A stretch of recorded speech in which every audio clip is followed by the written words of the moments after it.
ఓం నమో శ్రీ లక్ష్మీ వెంకటేశ్వరాయ శ్రీ మహాగణాధిపతియే నమ. గురవే సర్వలోకానాం భిషజే భవరోగిణాం నిధియే సర్వ విద్యానాం దక్షిణామూర్తయే నమ. ప్రేక్షకులకి నమస్కారాలు తెలియజేస్తూ మనం ఈ వారం రాశి ఫలాలు తెలుసుకుందాం.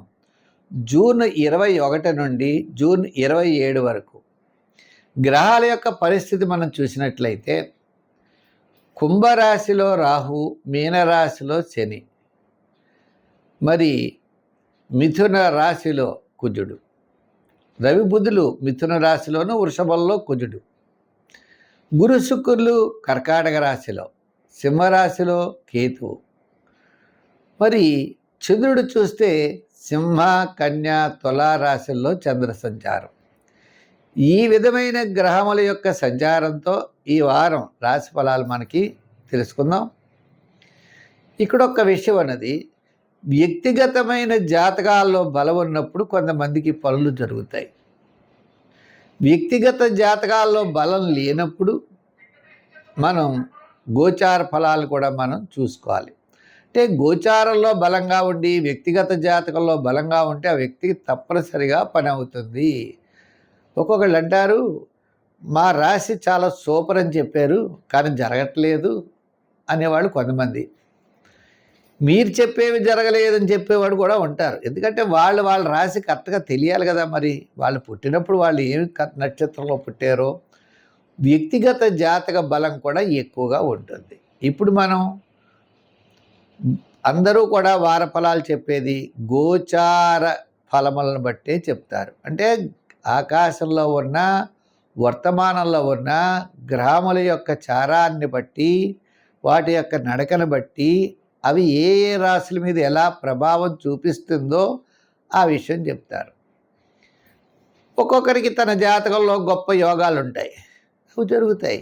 ఒక్కొక్కరికి అసలు యోగం ఉండదు. మనం ఏం చేయగలం?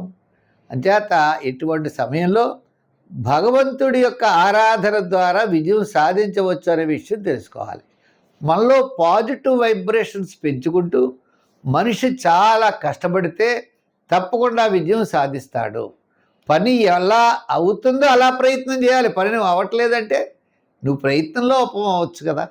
అంచేత ఇటువంటి విషయాలన్నీ పరిధిలో పెట్టుకుని మనం ఈ గోచార ఫలాలు అనేవి ప్రతి ఒక్క వ్యక్తి చూడాలి. ముందుగా మనం మేషరాశి గురించి చెప్దాం. వృషభ రాశి వారికి చంద్రుడు చతుర్థ, పంచమ, షష్ఠ స్థానాల్లో సంచారం.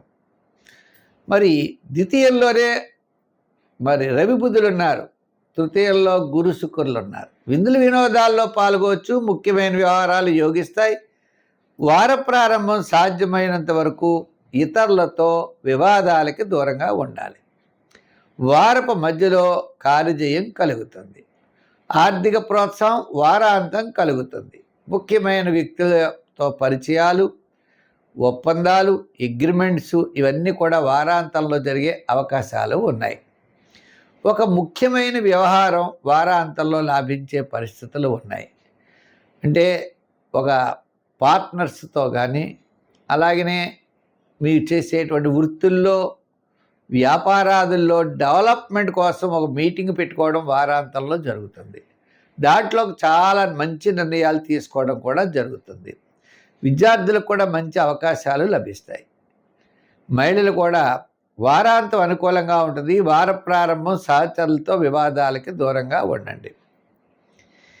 వ్యాపారపరమైనటువంటి ఆర్థిక లావాదేవీలు కూడా మీకు వారపు మధ్య నుండే యోగించే అవకాశాలు ఉన్నాయి. ఎలక్ట్రానిక్స్, గృహోపకరణాలు, అలాగనే చేతి వృత్తి పనివారు, వృత్తులు, కార్మికులకి, సంచార వ్యాపారస్తులకి, రియల్ ఎస్టేట్ వారికి, షేర్స్ వారికి వారపు మధ్య నుండి వారాంతం వరకు అనుకూలంగా ఉన్నది. ఈ రాశి వారి సంఖ్యల్లో 5 వాడండి. రంగుల్లో లైట్ బ్లూ కలర్ వాడండి. మరి ఆరాధనలో ఏం చేస్తే బాగుంటుందంటే గురువార నియమం పెట్టుకోండి. గురువారం నాడు మీ ఇంటికి దగ్గరలో రావి చెట్టు ఉంటే ప్రదర్శనలు చేయండి, అక్కడ దీపం పెట్టండి. లేదు కష్టమండి అంటే మీ ఇంటి దగ్గర ఉన్నటువంటి తులసి కోట చుట్టూ తిరిగి తులసి కోట దగ్గర ప్రతిరోజు దీపం పెట్టండి. లక్షవార నియమం పాటించండి. ఇంకా గురు చరిత్ర లాంటివి ఉంటాయి. దత్తాత్రేయుడి యొక్క చరిత్ర. అవి చాలా అత్యద్భుతమైనటువంటి విశేషమైన ఫలితాన్ని ఇస్తాయి.